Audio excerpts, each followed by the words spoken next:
से आ रही है। मायावती के भतीजे आकाश आनंद ने बीएसपी अध्यक्ष मायावती से माफी मांगी है। पोस्ट के जरिए आकाश आनंद ने यह लिखा है कि मेरी गलतियों को माफ करें, अपने ससुराल वालों को बाधा नहीं बनने दूंगा। आकाश आनंद ने आगे लिखा है कि पिछले पोस्ट के लिए भी मैं माफी मांगता हूं, आगे से ऐसी कोई गलती नहीं होगी।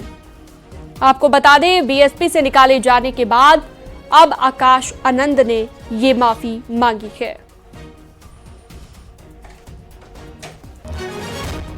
तो ये बड़ी खबर इस वक्त हम आपको बता रहे हैं। आकाश आनंद ने माफी मांगी है, सोशल मीडिया साइट एक्स पर पोस्ट किया है और पोस्ट के जरिए माफी मांगी गई।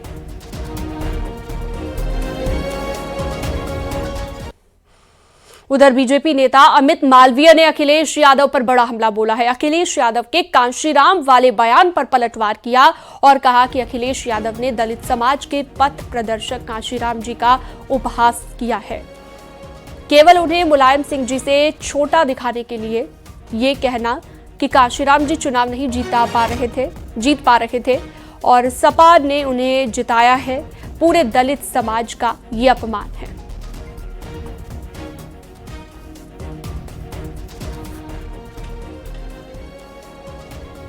अब आपको सुनवाते हैं कि एसपी अध्यक्ष अखिलेश यादव ने इटावा में कांशीराम को लेकर क्या कहा था।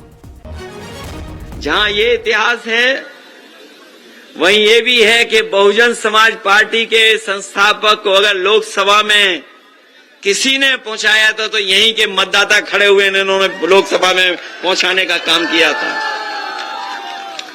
वो जीत नहीं पा रहे थे कहीं से, वो नहीं जीत पा रहे थे कहीं। वो राजनीतिक परिस्थितियां कैसी थी, हालांकि हमारे पूर्व सांसद आदरणीय राम सिंह साकी जी बैठे हैं, इनके सामने नहीं कहना चाहिए, लेकिन ये बात इतिहास में दर्ज है कि उस समय पर संस्थापक जी को, काशीराम जी को अगर जिताने का काम किसी ने किया था तो नेताजी और समाजवादी लोगों ने लोकसभा में पहुंचाया था। वहीं अब अखिलेश यादव के बयान पर सियासी घमासान मच गया है। अमित मालवीय के बयान को लेकर बीजेपी नेता मनीष शुक्ला ने समर्थन किया, तो वहीं एसपी नेता उदयवीर सिंह ने कहा कि बीजेपी सिर्फ मुद्दों से भटकाने का काम करती है। बीजेपी के झूठ की पोल पहले ही खुल चुकी है।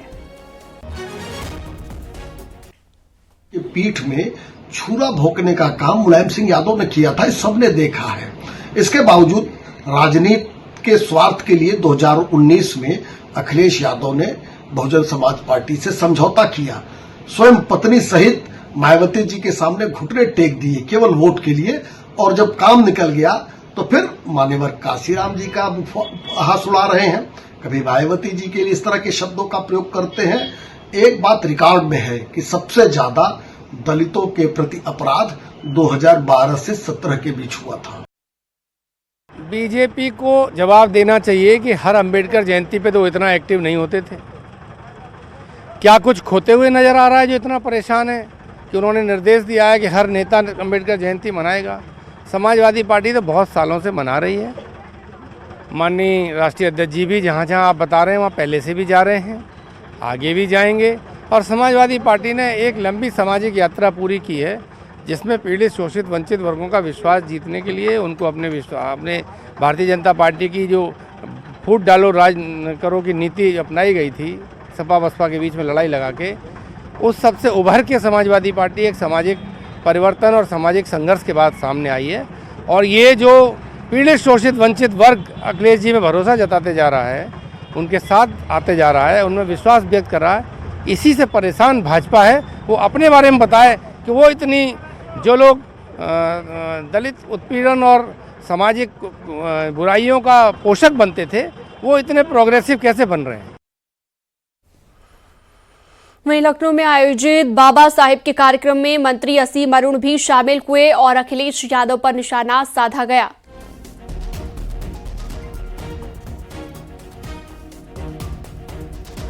वर्ग ने इनको सिरे से खारिज कर दिया है, तब याद आई बाबा साहब की। अखिलेश यादव जी की बात कर लेते हैं। इन्होंने सरकार में रहते हुए बाबा साहब के सम्मान में कोई एक काम किया हो तो बता दें। जहां जहां बाबा साहब का नाम लिखा था, वो चाहे भीमनगर हो, चाहे कन्नौज का मेडिकल कॉलेज हो, चाहे मान्यवर काशीराम जी के नाम पे सहारनपुर का मेडिकल कॉलेज, हर जगह से आपने मुख्यमंत्री की कलम जब इनके हाथ में थी तो उससे काटने का काम किया। एक जगह बाबा का नाम, साहब का नाम लिखाओ तो दिखा दीजिए। आज जब सिरे से जनता ने खारिज कर दिया तो बाबा साहब की याद आ रही है। बीजेपी के अंबेडकर सम्मान अभियान की शुरुआत हो चुकी है। लखनऊ में भागीदारी भवन में आयोजित अंबेडकर सम्मान अभियान की कार्यशाला में सीएम योगी आदित्यनाथ शामिल हुए। UP BJP Bharat Ratna doctor Bhimrao Ambedkar सम्मान अभियान 13 से 25 अप्रैल तक चलेगा। कार्यक्रम में सभी बीजेपी के बड़े नेता शामिल हुए। अभी माननीय मुख्यमंत्री जी, माननीय उप मुख्यमंत्री जी, माननीय अध्यक्ष जी, माननीय संगठन मंत्री जी और सभी। भारतीय जनता पार्टी अंबेडकर जयंती को लेकर उत्तर प्रदेश में बृहद स्तर पर अभियान चला रही है और इस संबंध में कार्यशालाएं कर रही है, गोष्ठियां कर रही है, मैराथन दौड़ कर रही है। और अब इस समय आप देख सकते हैं आज भारतीय जनता पार्टी की राज्य स्तरीय कार्यशाला है। तस्वीरों में आप देख सकते हैं सभी बड़े नेता भारतीय जनता पार्टी की एक छत के नीचे एक जगह पे मौजूद हैं। सर, क्या कुछ लग रहा है जो ये कार्यक्रम है, इस अभियान के बारे में बताइए कि क्या कुछ ये अभियान है। संकेत भाई, आप तो सारी चीजों को जानते हैं। 14 तारीख भारतीय जनता पार्टी के जो 6 कार्यक्रम है बूथ पर मनाए जाने वाले, उसमें अंबेडकर जी की जन्म जयंती को हम सामाजिक समरसता दिवस के रूप में मनाते हैं।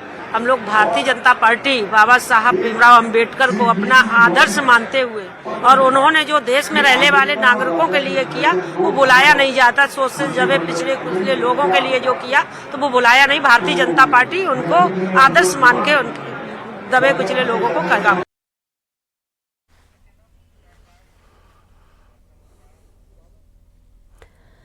लखनऊ में डॉक्टर भीमराव अंबेडकर की 134वीं जयंती कल प्रदेश भर में पूरे राजकीय सम्मान के साथ मनाई जाएगी। मुख्यमंत्री योगी आदित्यनाथ के निर्देश पर कल जयंती से पहले राजधानी लखनऊ के पार्कों और स्मारकों की विशेष साफ सफाई कराई गई। राजधानी लखनऊ स्थित अंबेडकर पार्क में लखनऊ विकास प्राधिकरण के स्मारक समिति की तरफ से न सिर्फ साफ सफाई कराई गई बल्कि बड़ी बड़ी मशीनों को लगाकर पानी से सभी स्थान की धुलाई भी कराई गई। अंबेडकर पार्क में एक तरफ डॉक्टर भीमराव अंबेडकर की आदमकद प्रतिमा को साफ करने के लिए बड़ी क्रेन का भी इस्तेमाल किया गया। कल सभी जिलों के अधिकारी, कर्मचारी और स्थानीय जनप्रतिनिधि डॉक्टर अंबेडकर की प्रतिमा पर पुष्पांजलि अर्पित करेंगे।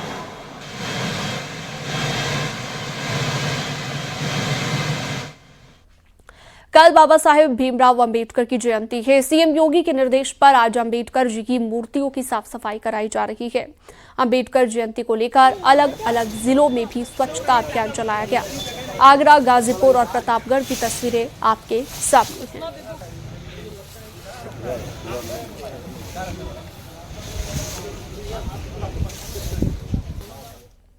कल जयंती के मौके पर बाबा साहेब को श्रद्धांजलि अर्पित की जाएगी और माल्यार्पण किया जाएगा। 3 जगहों की तस्वीरें आप देख रहे हैं। नोएडा, सुल्तानपुर और अंबेडकर नगर में सीएम योगी के निर्देश पर बाबा साहेब की मूर्तियों की साफ सफाई की गई।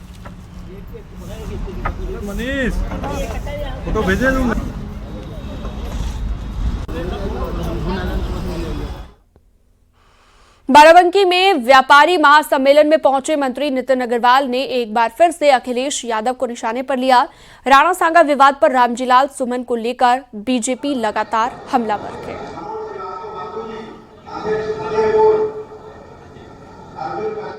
निश्चित तौर पे उनकी पार्टी के एक सांसद ने एक बहुत ही आपत्तिजनक टिप्पणी करी थी और उस टिप्पणी के विरोध में जो लोगों का रोष है वो रोष आपको देखने को मिल रहा है।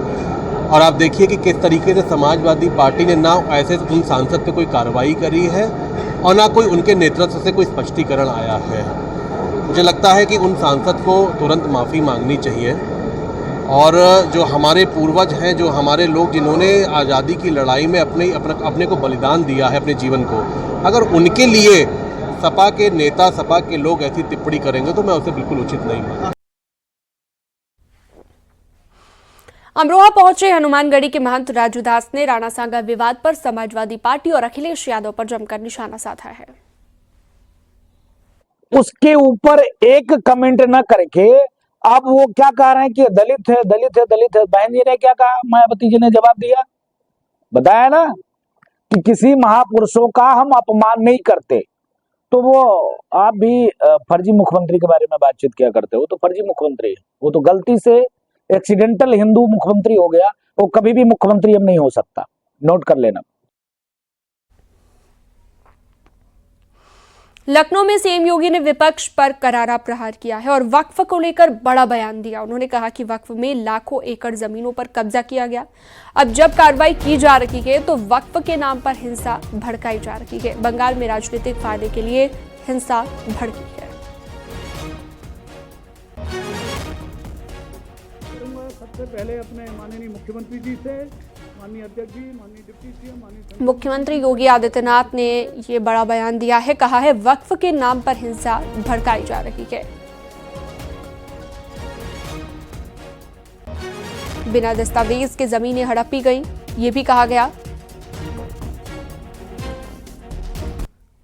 हमें आश्चर्य होता है, ये वही राज्य है और ये देश वही देश है जिस देश में वक्फ के नाम पर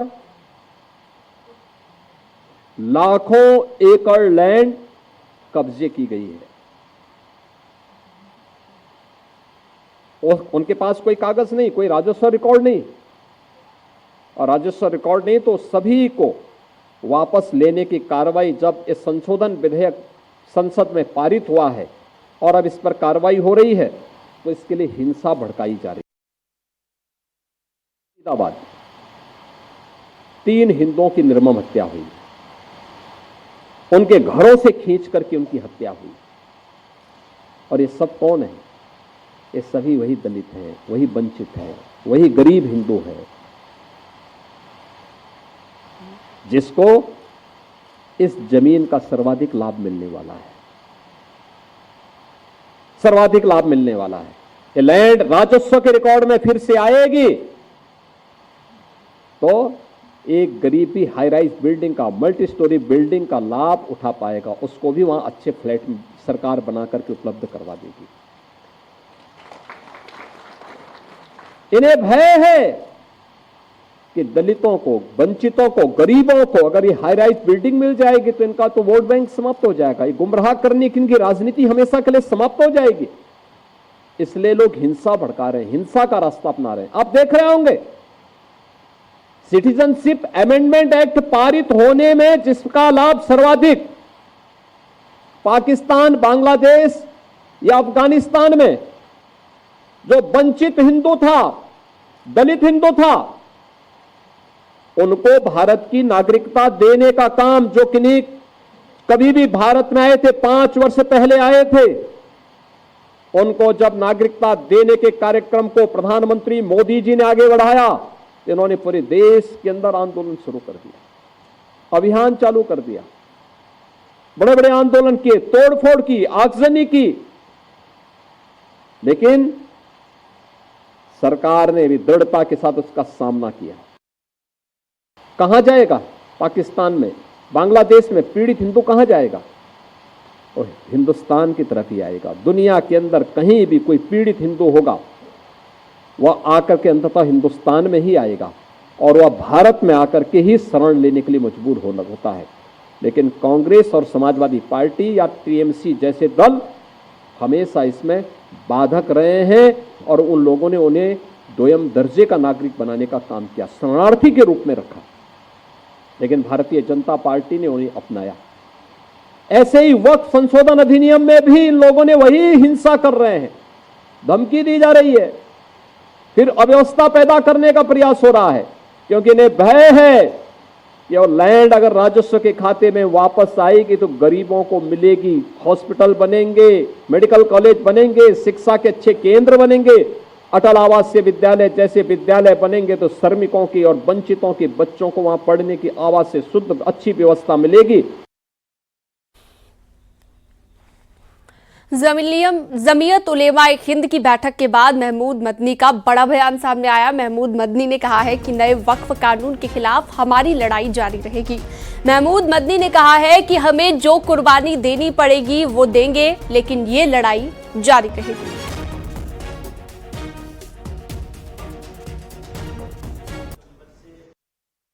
लड़ाई जारी रहेगी, खत्म नहीं। और जो कुर्बानी देनी पड़े, पहले भी दी गई है, आज़ादी से पहले भी कुर्बानियां दी। अगर लड़ना पड़ेगा लड़ेंगे, सब्र करना पड़ेगा सब्र भी करेंगे। जिस तरीके से कि वक्फ के सिलसिले में एहतजाज करने वालों को कुचला जा रहा है और उनकी जुबान बंद की जा रही है सिर्फ काली पट्टी लगाने पर जो कुछ हो रहा है, ऐसे में सवाल अब सिर्फ वक्फ का नहीं रह गया, डेमोक्रेसी वर्सेस डिक्टेटरशिप का सवाल पैदा हो गया कि किस तरीके से पूरे मुल्क के अंदर दहशत फैलाई जा रही है। कैसे भी हालात हों, कितनी भी गोली चले, कुछ भी हो, तशद्दुद का रास्ता हमारे लिए नहीं है। ये गांधी जी की तहरीक नहीं, वैसे इस्लाम इजाजत नहीं देता। विरोध के बीच बीजेपी की तरफ से लगातार भरोसा दिया जा रहा है कि नए वक्फ कानून से मुसलमानों का नुकसान नहीं बल्कि फायदा ही होगा। संशोधन अधिनियम गरीब मुसलमानों के लिए बहुत लाभकारी है। इसका जो विरोध कर रहे हैं वही मुस्लिम विरोध कर रहे हैं जो वक्फ की संपत्तियों पे काबिज हैं, वक्फ की अकूत संपत्तियां जिन्होंने अपने कब्जे में कर रखी हैं। देखिए, वक्फ दो तरीके का होता है, एक वक्फ अलल औलाद जो वंश के लिए जाता है और एक वक्फ अलल खैर। वक्फ अलल खैर ये खुदा के नाम संपत्ति होती है, इसको मुतवल्ली इसका प्रबंध करते हैं। इन मुतवल्लियों ने जो काबिज थे वक्फ संपत्ति को तोड़ मरोड़ करके अलग कर लिया, अपने हित में कर लिया है और इनके पट्टे करके इन पर अधिकृत कब्जे जमे हैं। भारतीय जनता पार्टी ने ये संशोधन लाकर गरीब पसमानदा मुसलमानों को देने का काम कर रही है, इसलिए वही लोग विरोध कर रहे हैं जो इस पर काबिज मुसलमान। जो उनको विरोध करना था वो कर चुके विरोध लोकसभा में, राज्यसभा में। अब ये कानून बन गया, अब केवल उनका नुकसान हो रहा है जो ऐसे मुतवल्ली अपने जेब में 2 लाख रुपए डालते हैं और खाते में 2 रुपए डालते हैं। ऐसे भूमाफिया जो वक्फ के नाम पे संपत्तियों पे कब्जा किए बैठे थे, उनको परेशानी हो रही है। बाकी जन सामान्य, चाहे मुस्लिम हो चाहे हिंदू हो, इस नए कानून से खुश है। सिद्धार्थनगर में पुलिस को बड़ी कामयाबी मिली है। स्वर्ण व्यवसायी प्रभंजन वर्मा हत्याकांड में पुलिस ने 5 आरोपियों को गिरफ्तार किया है। 11 अप्रैल को प्रभंजन वर्मा से लूटपाट के बाद गोली मारकर हत्या कर दी गई थी। पुलिस से एनकाउंटर में ये 5 बदमाश गिरफ्तार किए गए हैं। एक बदमाश के पैर में गोली लगी है तो 2 बदमाशों को घुटने में गोली लगी है। पुलिस पूछताछ में आरोपियों ने कबूला है कि स्वर्ण व्यवसायी प्रभंजन वर्मा हत्याकांड में ये लोग शामिल थे। आरोपियों के पास से एक पिस्टल, 2 देसी तमंचा बरामद हुए हैं।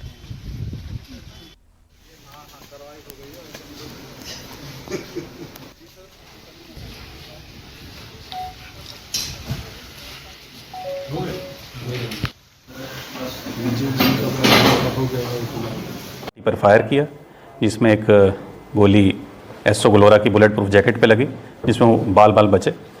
जवाबी कार्रवाई में तीनों के ऊपर फायर किया गया पुलिस के द्वारा, और तीनों को, एक को घुटने में और 2 को पैर में गोली लग गई और वो घायल हो गए।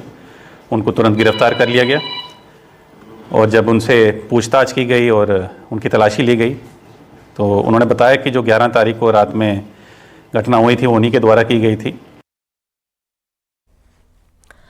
बुलंदशहर से अगली खबर, जहां पर पेट्रोल पंप मैनेजर की हत्या मामले को लेकर पुलिस का एक्शन लगातार जारी है। पुलिस ने गांव में मुनादी कराते हुए ये कहा है कि जो आरोपी का पता लगाएगा उसे 25,000 रुपए का इनाम दिया जाएगा। सीओ और सिकंदराबाद कोतवाल की अगुवाई में मुनादी कराई गई। आपको बता दें, 3 दिन पहले पेट्रोल पंप पर बोतल में पेट्रोल नहीं देने पर पंप मैनेजर की गोली मारकर हत्या हुई थी। मामला थाना सिकंदराबाद कोतवाली क्षेत्र के जौली गांव का है।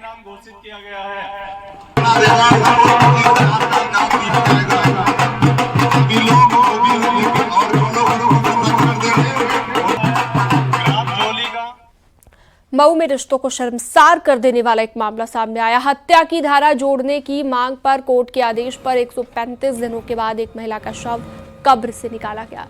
आरोप यह है कि महिला की हत्या अयूब नाम के एक पति ने गला दबाकर की है उसकी हत्या। और आरोप यह है कि अयूब ने अपनी साली से दुष्कर्म किया, जिसका वीडियो और फोटो वायरल करने की धमकी वो दे रहा था। इस बात को लेकर पत्नी और पति का झगड़ा होता था और एक दिन पति ने पत्नी की गला दबाकर हत्या कर दी। शव को दफना दिया गया। महिला की मौत के बाद उसकी बहन थाने में जाकर बहन की हत्या और खुद के दुष्कर्म की बात उसने बताई। शिकायत दर्ज करने की मांग लगातार वो कर रही थी, लेकिन पुलिस मर्डर की धारा नहीं जोड़ रही थी। पीड़ित लड़की ने कोर्ट का सहारा लिया। कोर्ट ने शव को कब्र से निकाला। दोबारा पोस्टमार्टम का आदेश दिया गया। मेरे साथ जबरदस्ती गलत रेप किया। फोटो वीडियो भी बना लिया। मेरा फोटो वीडियो भी बना कर रखा था। तो मैं विरोध की तो कहा कि अगर ये तुम बात बताओगे अपने घर वालों को तो मैं फोटो वायरल कर दूंगा और तुम्हारे माँ बाप इस तरह दिखाकर समाज में बदनाम कर दूंगा। कहीं तुम भी दिखाने लायक नहीं रहोगी। कौन था वो? कौन था वो? मेरे जीजा थे। क्या नाम था? अयूब। कप्तान महोदय ने आदेश किया थाना घोसी को कि तत्काल आप एक मुकदमा जो है पंजीकृत करके और जांच करें। जांच में ये थाना घोसी द्वारा जल्दबाजी करते हुए 103 धारा जो हत्या की धारा है उसको विलोप कर दिया गया।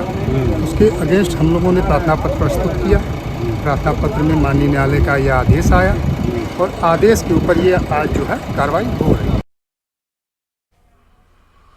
अमेठी से खबर, जहां पर बस्ती में अचानक आग लगने से हड़कंप मच गया। आग लगने से लाखों का नुकसान हुआ है। सूचना के बाद पुलिस मौके पर पहुंची। दमकल विभाग ने आग पर कड़ी मशक्कत के बाद काबू पाया। ये घटना है मुंशीगंज कोतवाली क्षेत्र के दीनापुर गांव की। एसडीएम ने बताया कि राजस्व विभाग और लेखपाल को नुकसान के आकलन के लिए भेजा गया है। रिपोर्ट के आधार पर प्रभावित परिवारों को सहायता प्रदान की जाएगी।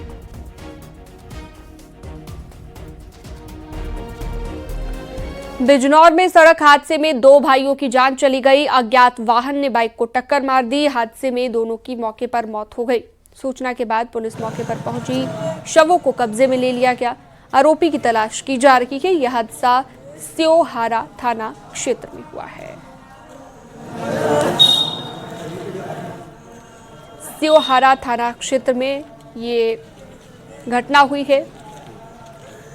सड़क हादसा जिसमें 2 भाइयों की मौत हो गई। इसके बाद आसपास के लोग भी इकट्ठा हुए। तस्वीरें आप देख रहे हैं।